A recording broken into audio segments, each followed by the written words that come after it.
Bismillahirrahmanirrahim, alhamdulillah, wa salatu wa salamu ala rasulillah. Javën e kalume kemi përmend hadithin në cilin pejgamberi sallallahu alaihi wasallam e ka këshilluar sahabijun, i ka thonë la yazalu lisanuka ratban bi dhikrillah.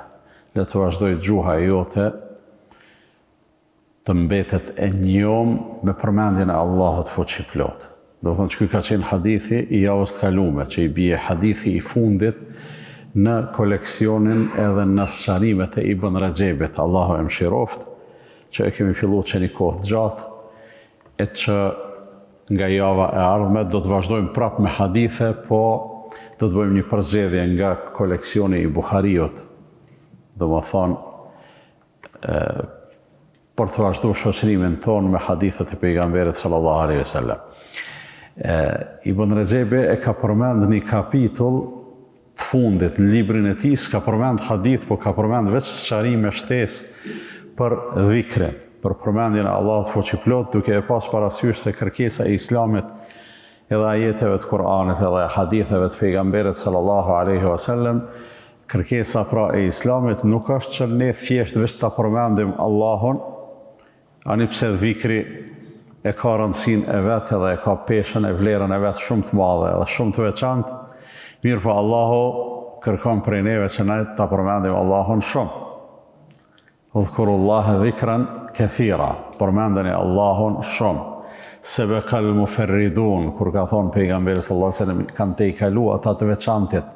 Kanë thonë kush janë ata ja Rasulullah, ka thonë edh-dhakirun Allaha kathiran wa dhakiratu. Ata të cilët e përmendin Allahun shumë dhe ato të cilët e përmendin Allahun shumë. Pra, kur e marrim edhe e zbërthejmë këtë udhëzim në praktik, e vrejmë se Allah i madhruar ka kërku që ne Allahun ta kujtojmë, ta përmendim, të mos e harrojmë, mirë po kjo lidhje e jonë nëpërmjet dhikrit me Allahun fuqiplot të jetë e vazhdueshme pothuajse në çdo çast të ditës ose të natës son. Edhe dhikri pra e zë një vend shumë të rëndësishëm në hartën e veprimeve tona ose në planin e punëve tona, duke fillu prej asaj më të madhes që është manifestimi i dhikrit të Allahut fuqiplot, që është namazi. Do thonë namazi, sigur se ka thonë Allahu i madhruar, aqimis salate li dhikri, namazin fale për të më kujtu mu, për të më përmendur mu, që është një prej dhikreve më të mëdha dhe një prej manifestimeve më konkrete dhe më madhështore njëkohësisht, me të cilën konfirmohet lidhja jonë me Allahun fuqiplot. Kur e marrim namazin edhe analizojmë shtrirjen ose shpërndarjen e namazit në ditën tonë, në 24 orëshin tonë, e vrejmë një shtrirje interesante, një shpërndarje kohore shumë domethënëse. Namazi sabahut, i drekës, i ikindis, i akşamit, i jacis, që pothuajse të gjitha ndryshimet gjatë ditës edhe natës, Allahu i madhruar, të gjitha ndryshimeve ja u ka bën nga një namaz. Pastaj ato namaze që janë farze realisht, edhe janë shtylla, janë të shoqërume edhe prej nafileve. Disa namaze kanë nafile ose sunet para, disa kanë sunet mrapa, disa kanë sunet edhe para edhe mrapa. Për shembull, namazi i sabahut ka sunet para, drekës ka edhe para edhe mrapa. I akşamit ka mrapa, i jacis ka mrapa. Edhe kur e analizojmë pastaj gjithashtu, distancën ose vakumin kohor mes namazeve, e vrejmë se koha më e gjatë mes namazeve është koha në mes jacisë dhe sabahut, edhe koha në mes sabahut edhe drekës. Ato tjerat janë më të ngushta, mes drekës e ikindis është më afër, mes ikindis e akşamit është më afër gjithashtu, mes akşamit edhe jacisë.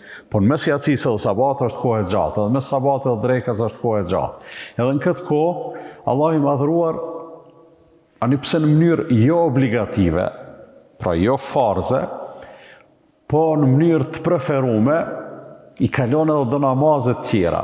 Sikur se është namazi i natës edhe i vitrit, në mes jacisë edhe sabaut, ose sigur se është namazi i duhas në sabat edhe drekës.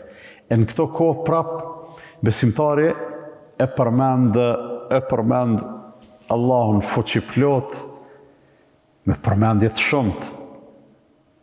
Thjesht qëllimi i dhikrit është që një lidhje në mes robit edhe Zotit me qenë funksionale dhe me qenë nivel në vazhdimsi, edhe ajo lidhje në mes robit edhe Zotit mos me u shoqëru me pauzat të gjata. Kur i marrim pastaj edhe namazet pas cilave nuk ka nafile, sikur se është namazi i sabat dhe namazi i kindis. E vrejmë se Allahu i madhruar e ka për ligj ose e ka preferu dhikrin, që është dhikri i mëngjesit edhe dhikri i pasditas ose i mramjes. Besimtarit i preferohet, për shembull kur të fal sabajin, i preferohet, të kuptohemi, nuk është bargj, nuk është obligim, që aty ku e ka fal sabajin, më nejt të përmend Allahun derisa të lind dielli. Edhe kjo e ka një vlerë të madhe. Pastaj edhe mas i kindis është përmendja ose dhikri i Allahut fuqiplot, që është dhikri i mramjes e kështu me radhë. Kur kalojmë në gjendje të tjera që nuk lidhen do e mos vetëm me namazin, i kemi për shembull dhikri para xhumit edhe dhikri gjatë natës, me u rrotullu njeriu edhe me i dal xhumi, ose edhe dhikrin mëngjes kur të zgjohet prej xhumit, krejt ato i ka preferencat e dhikrit që e bojnë njeriu, derisa i respekton këto rregulla gjatë 24 orësh të tij, e vrejmë se sa shumë i kërkohet besimtarit me e përmend Allahun fuqiplot.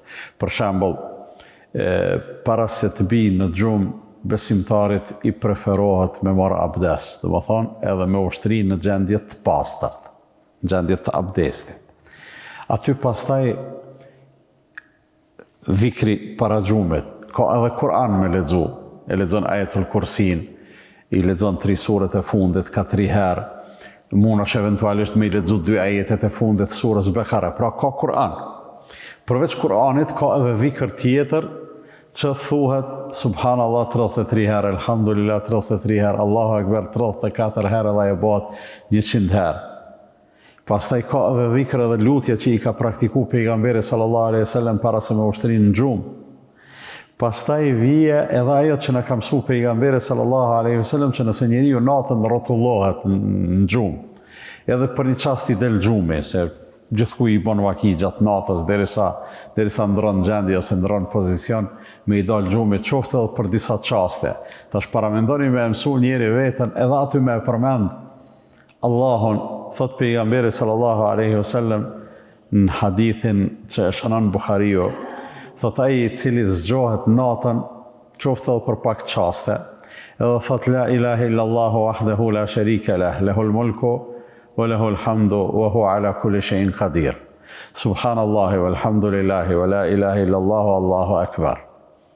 Wa la hawla wa la quwwata illa billah. Çto fjalë nëse i thot dikush kur ti del gjumi natën, edhe pastaj lutet, çka ti bjen men? Allahu thot ja pranon lutjen. Nëse bën istighfar, Allahu ja pranon istighfaren. Po me u çu pastaj, me marr abdes, me fal 2 recat, Allahu thot me garanci ja pranon çato 2 namaze, çato 2 recate.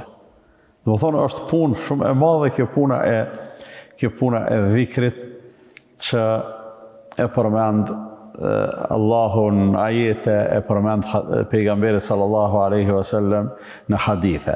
Dhe pejgamberi alaihi salatu wasallam e kishte shprehi që kur zgjohej prej gjumi, posaçërisht në mëngjes, prapë veprimi i tij i parë, para se të ngritej nga shtrati, ishte dhikr. Thonte Elhamdulillahi alladhi radda alayya ruhi wa adhina li bi dhikri. Lavdi i takon Allahut i cili ma ktheu shpirtin edhe më dha mundësi që ta përmendi. Ose thonte Elhamdulillahi alladhi ahyani ba'da ma amatani wa ilayhi an-nushur. Lavdi i takon Allahut i cili më ringjalli pasi që më pat vdek, e tek ai është tubimi. Më thonë, jënë këto lutjet edhe këto dhikret që i ka thonë pejgamberi sallallahu alaihi wasallam edhe në momentin e zgjimet. Pra, kur i analizojmë krejt që to, shohim se pothuajse në të gjitha momentet, në të gjitha rrethanat, në të gjitha ndryshimet tona, ka dhikr, ka përmendje të Allahut fuqiplot, ka lutje, cilat nëse, e kom thonë edhe javën e kalume, nëse s'keni harru, nëse fillojmë dal nga dal me i mësu, se kështu kur i dëgjojmë, dikush mundot me thonë, po, shumë të gjata edhe të shumë të këto edhe s'muj me i majtë në mend të gjitha.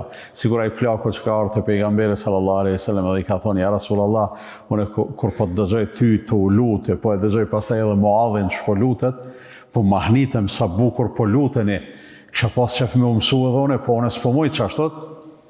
I ka thonë pejgamberi sallallahu alaihi wasallam, e ti a lutesh në Isan? Thot, po, unë veç 2 sene i kam. I thamë, o Zot më jep xhenetin, edhe më mbro prej xhehenemit. Thot, edhe na veç që ta e zbukurojmë, e qëndisim me fjalët tona se rreth qësaj sillemi edhe ne.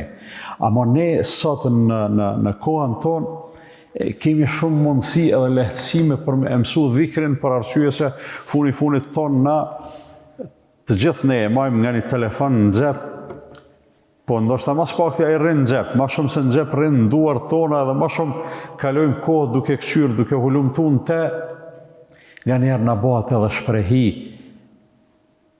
e qelim telefonin pa dash në isen të caktume. Thjesht e merr edhe e qele e këshyrë me të vetë, pse e more, nuk ki përgjigje. Vetet s'u jep përgjigje. Atëherë bëje shprehi kur të qelë zhvillim me hitë te aplikacioni i lutjeve dhe i dhikrit edhe me këshyrë në i dhikër. Edhe me lexu në një, edhe tu hinë xhamie, tu dalë për i shpije, tu këthy prapë në shpije, ato tu zgju prej gjumit, ato tu ranë gjume, kështu me radhë që me kalimin e kohës këtu mësohen, përvetësohen, edhe pastaj gjuha jote për një bëhet shumë aktive edhe e njom me dhikrin edhe me përmendjen e Allahut fuqiplot. Veç edhe një pikë të shkurt edhe po e përfundoj, Allahu na e ka bo borgj me stirash tauben edhe istighfarin. E që taubeja është ndjenji e keqardhjes për diçka që ke bo keq. Të vjen keq, që kjo është fillimi i taubes. Nuk mundet me qenë taube nëse njeriu nuk njihet keq me qatë veprem që e ka bo. Fillimi, zanafilla është që kjo. Po me njerë mas asaj keqardhje, cilat veprime vinë, prap derisa nihesh keq, thu se përsëriti ma. Me njerë mas kësaj vje aktiviteti me gjuhë. Thu, o Zot, unë po pendohem për gabimin që e kam bo, andaj kërkoj prej teje me më falë. Që kjo është shqiptim i teubës, edhe shqiptimi i istighfarit, pa dyshim që është dhikër, e Allahu i madhruar në Kur'anin famadh në surën Ale Imran, në ajetin 135, sa bukur e lidh keqardhjen, pendimin edhe kërkim faljen me dhikr, thot walladhina idha fa'alu fahishatan aw zalamu anfusahum. Dhe ata të cilët kur e bojnë ndonjë punë të ndyt, ose i bojnë zullum vetes, pra e bojnë një vepër gabim, që është zullum ndaj vetvetes në radhë parë, dhakarullah, e kujtojnë Allahun, e përmendin Allahun, fastaghfiru li dhunubihim, dhe kërkojnë falje për gabimet edhe mëkatet që i kanë bë, e tash njeriu mbetet me apliku këtë në jetën e tij, sa më tepër të synoj me apliku, aq më shumë do të bëhet prej atyre që e përmendin Allahun shumë, e nëse bëhet i ktill, padyshim që fitimin e ka të garantuar. Ashtu si u thash, prapë do të vazhdojmë inshallah këtë koleksionin e Imam Ibn Rajabit e përfundum, do të vazhdojmë sërish të shoqërohemi me hadithe, se elhamdulillah në atë që na kalon në trashëgimin e pejgamberit sallallahu alaihi wasallam kemi shumë begati. Kështu që do të vazhdojmë që ashtu mas sabahit të dielleve të shoqërohemi me fjala dhe udhëzime të pejgamberit alayhi salatu wassalam. Allah e shpërbleft për vëmendjen. Wa sallallahu ala nabiyina Muhammedin wa ala alihi wa sahbihi wa sallam tasliman kathira.